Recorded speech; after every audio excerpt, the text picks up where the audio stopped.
High viewers, doctors kitchen and ব্লগসের আজকের পর্বে আপনাদের সবাইকে স্বাগত জানাচ্ছি। আপনাদের সাথে আছি আমি অধ্যাপক ডক্টর নাজনীন নাহার, ক্যান্সার রোগ নির্ণয় বিশেষজ্ঞ। আশা করি আপনারা সবাই খুব খুব ভালো আছেন। তো আজকে আমি একটা চিকেন বান বানিয়ে দেখাবো আপনাদেরকে। খুবই হেলদি এবং নিউট্রিশাস একটা খাবার, বাচ্চারা তো অবশ্যই পছন্দ করবে, আমার ধারণা ভাইয়ারাও অনেক পছন্দ করবে। তো দেখুন, এখানে আমি প্রথমে একটু বাটার নিয়ে নিচ্ছি। বাটারের বদলে আপনারা অয়েলও দিতে পারেন। একটু পেঁয়াজ কিউব করে কেটে রেখেছি।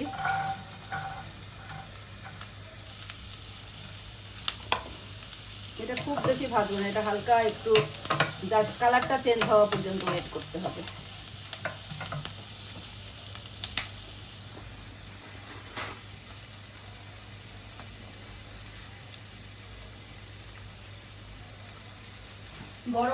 গরম ঠান্ডা করতে করতে এক ধরনের ঠান্ডা লেগেই আছে।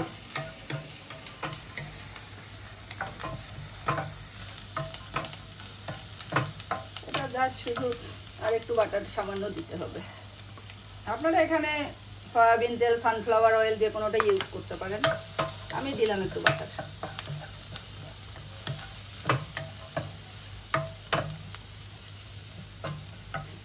চিকেনগুলো আমি কিউব করে কেটে রেখেছি, ছোট ছোট ছোট ছোট কিউব। এটা কিন্তু না, কি বলে ওইটাকে, ওই যে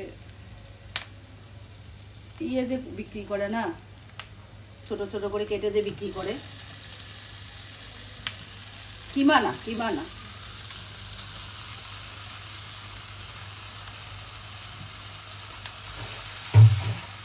এখানে দিয়ে দিচ্ছি একটু লবণ টেস্ট মতো, খুব বেশি লবণ হলে ভালো লাগবে না। আধা চামচ থেকে 1 চামচ, পরে টেস্ট করে আবার দেওয়া যাবে।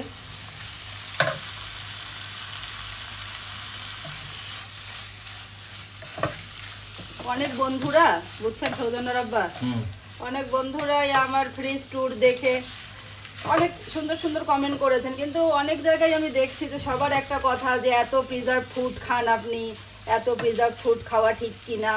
আসলে আমি কিন্তু ফ্রিজের মধ্যে যেগুলো রেখেছি, কাঁচা মাছ মাংস তো রাখতেই হবে ডিপ ফ্রিজারে, তাই না? আর যেগুলো রেখেছি বেশিরভাগ কিন্তু খাদ্য তৈরির উপাদান। চালের গুঁড়ি রেখেছি, পোস্ত বাটা বা সরিষা বাটা, এই ধরনের জিনিসগুলা, বা হচ্ছে বিভিন্ন টাইপের, ওটাকে কি বলে জানো, ছাতকরা, বা যেগুলো ফ্রিজে না রেখে কোনো উপায় নেই।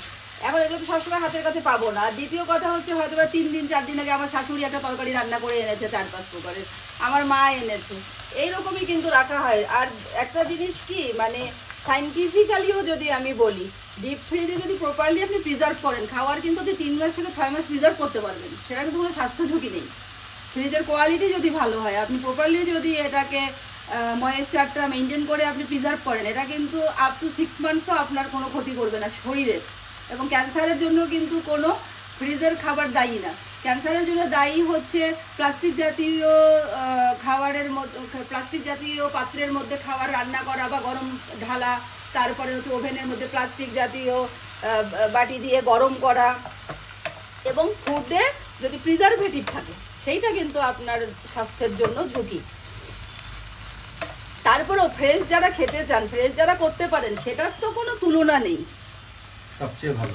ওটা তো সবচেয়ে ভালো। একটু রসুন কুচি দিয়ে দেবো।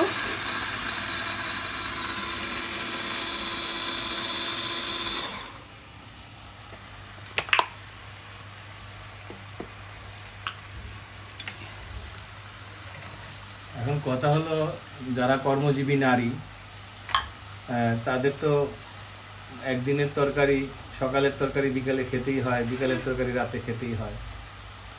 তাদের তো কিছু মানে দিনের খাবার অনেক সময় ফ্রিজে রাখতেই হয়, কিছু করার থাকে না, যেটুকু অবশিষ্ট থাকে। আর নর্মাল ফ্রিজে তো আর খাবার 2-3 দিনের বেশি এমনিও রাখা যায় না, এমনিতেই তো ওখানে ব্যাকটেরিয়াল ওভারগ্রোথ হবে। এখানে এখন আমি কি কি দেবো চৌধুরী সাহেব বলেন তো, বলতে পারেনি কিনা? এটা কি বলেন, বন্ধুদেরকে বলেন, আমার ঠান্ডা লেগেছে। তোমার সিক্রেট মশলা? আরে না, এটা হচ্ছে গোলমরিচের, জানুন। সামান্য একটু টালা জিরের গুঁড়া দিয়ে দিচ্ছি।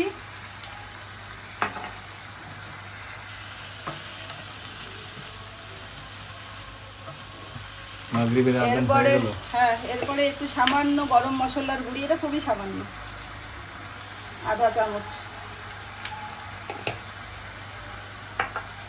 এরপরে দিয়ে দেবো সামান্য একটু ভিনেগার, সাদা ভিনেগার, রেগুলার যে ভিনেগারটা আমরা খাই, একটা ফ্লেভার অ্যাড হবে, অন্য কিছু না।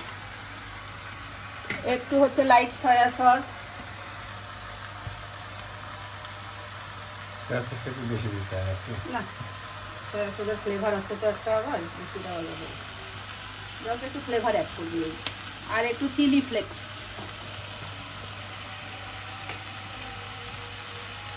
চিলি ফ্লেক্সটা বেশ ভালো, তুলে দিতে হবে ওটা, না? তাই না? এপাশে এই যে এপাশেও বড় জায়গা আছে।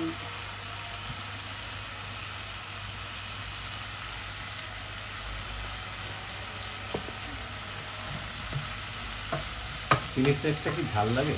না, লাইট।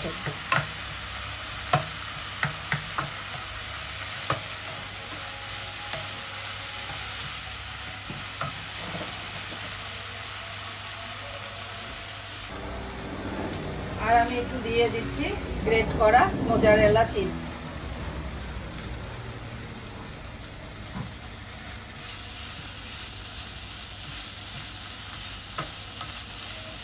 লবণটা এখন একটু চেক করে নেই, পারফেক্ট আছে। এটা আমার একেবারে ডান। সুন্দর দেখা যাচ্ছে। আর বন্ধুরা, এখানে আমি আমার বানটার জন্য যে ডোটা বানাতে হবে এটা আপনাদেরকে দেখাচ্ছি। এখানে আমি 3 কাপ পরিমাণ ময়দা নিব। এটা আমার হাফ কাপ, এটা দিয়ে 6 বার নিতে হবে। এতগুলা? হ্যাঁ রে, না এখানে 6-7টা বানাবে, সবাই খাবো না। 6 কাপে কি 6-7টা হবে মাত্র? হ্যাঁ, বেশি হবে না তো। 5-6, ঠিক আছে। এখানে হচ্ছে ইস্ট দিয়ে দেবো 3 চা চামচ, মানে 1 টেবিল চামচ। 1 কাপের জন্য 1 চা চামচ ইস্ট। এরপরে এখানে দিয়ে দেব চিনি দিয়ে ওই দিক দেবো, থেকে দাও, দেখতে পাচ্ছেন। চিনি দিয়ে দেবো 1 টেবিল চামচ। এরপরে দেবো লবণ। লবণ ওই দিকে আছে। লবণটা তো রাখলাম। লবণ দিয়ে দেবো 1.5 চা চামচ।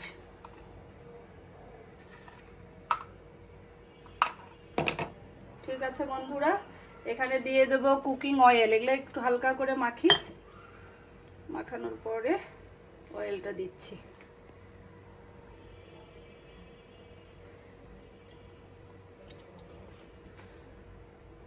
অয়েল হচ্ছে 3 টেবিল চামচ।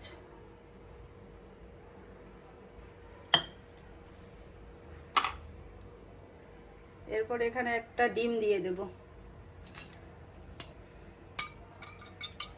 নর্মাল টেম্পারেচারে ডিমটা অনেকক্ষণ বের করে রেখেছিলাম। একটা ডিম?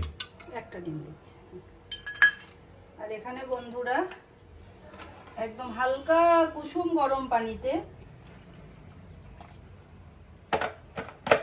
এটা কি ছিল?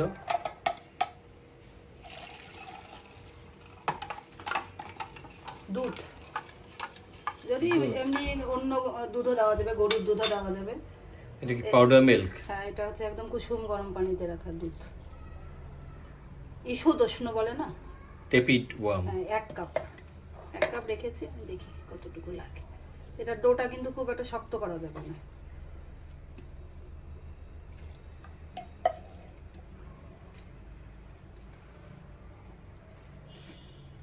একটু সফট ডো হবে এটার।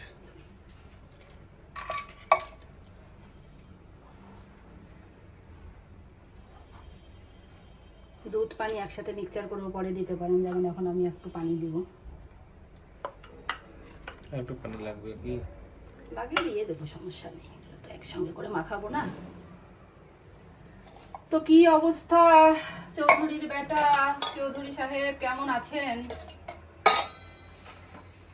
একটা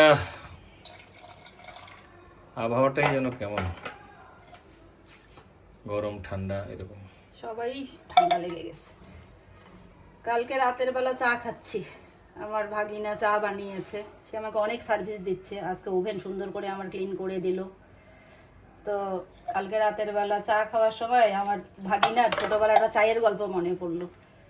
তো আমাদের বাসায় গিয়েছে, মানে সে তার নানা বাসায় গিয়েছে, ঠিক আছে। এখন নানা বাসায় গিয়ে দেখে যে আমার মা চা খায় একটু কমই খাচ্ছে। নাটোরে ওদের বাসায় বেড়াতে গেলে যে পরিমাণ খায় সে পরিমাণ চা খাচ্ছে না মিনু। আমার মাকে তো সবাই নানি ডাকে না, ডাকে মিনু। তো আম্মাকে সে বলছে সারাদিন যাওয়ার পরে, আচ্ছা মিনু কি ব্যাপার বলো তো। আম্মা বলছে যে কি ব্যাপার ভাইয়া, তুমি যে আমাদের বাসায় গেলে 18 কাপ করে দিনে চা খাও, আর তুমি তো কোথায় নিজের বাসায় তো তুমি এত চা খাচ্ছ না। মানে আমি ওকে খেপাই যে ওর ধারণা যে আমি বললাম যে এই এটা কি ইলেকশনের সারে আমার মা তোদের বাসায় গিয়ে ফ্রি ফ্রি মনে করে খায়, তোদের বাসায় গেলে মন ভালো থাকে, মন ভালো থাকলে আমার মা চা বেশি খায়। অনেক ছোট ছিল তখন। বাচ্চারা আসলে অনেক কিছু খেয়াল করে। বাচ্চাদের চোখ ফাঁকি দেওয়ার উপায় নেই। আজকে আসার সময় আমি রাস্তা দিয়ে আমার চেম্বার থেকে আসছিলাম, বন্ধুরা দুইটা টুইন যাচ্ছে একই কাপড় পরা। তো আমি দেখেই বুঝে ফেলেছি যে এরা টুইন, 6-7 বছর বয়স হবে। তো এখন বলছে, তো আমি ওদেরকে দাঁড় করালাম, এই তোমরা কোথায় যাচ্ছ, বাবার সাথে কোথায় যাও তোমরা। যাই হোক, এখন বলতেছে যে আন্টি আমরা একটু ওদিকে গেছিলাম। আচ্ছা ঠিক আছে। আমি বললাম যে তোমরা কি টুইন? বলে হ্যাঁ। তা আমি বললাম যে কিভাবে তোমাদের বাবা মা তোমাদেরকে চেনে, আইডেন্টিফাই করে কিভাবে বলো তো বাবা। এখন এক পাশেরটা বলছে, আন্টি আমি একটু বেশি চালাক আর ও একটু বোকা। আচ্ছা, আমি যে হাই, তাহলে ওটা তো মা বাবারা কথা বলার পরে বুঝবে কে চালাক কে বোকা, এমনিতে কথা না বলার আগে কিভাবে বোঝে। তখন তারা যে কত কিছু দেখাচ্ছে না, আন্টি ওর থুতনির নিচে একটু চর্বি আছে আমার নেই, আর ওর হাতে একটা তিল আছে আমার নেই। বাচ্চারা যে এত মজার। এই যে একটু কিন্তু নরম নরম ডো করলাম, ঠিক আছে, অত বেশি দিয়ে না। এখন কি করব, একটু তেল এর গায়ে খুবই আদর সোহাগ করে মাখাবো। এরপরে জিপ র্যাপ দিয়ে এটাকে ঢেকে 1 ঘন্টা রাখবো।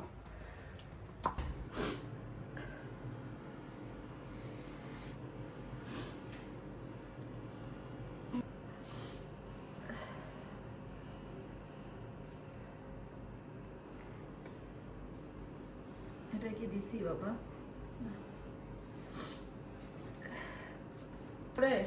5টা মিনিট থাকুক, তারপরে আমি এটা ওভেনে দিব।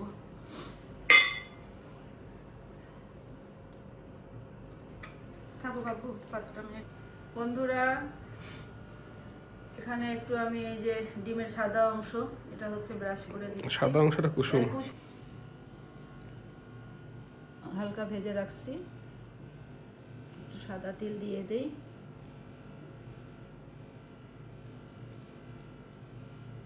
এখন আমি একটা কনভেকশন ওভেনে, মানে যেগুলাতে আপনারা কেক ব্রেড এগুলো করা যায়, নর্মাল মাইক্রোওয়েভ না, তো ওখানে আমি 180 ডিগ্রি সেন্টিগ্রেডে 15 মিনিটের জন্য দিই। অনেকে ইলেকট্রিক ওভেন হিসেবেও চিনেন। ইলেকট্রিক ওভেন, হ্যাঁ সরি বাবা, না কনভেকশন ঠিক আছে, কিন্তু অনেকে ইলেকট্রিক ওভেন হিসেবে চিনেন। ইলেকট্রিক ওভেন বলে যেটাকে।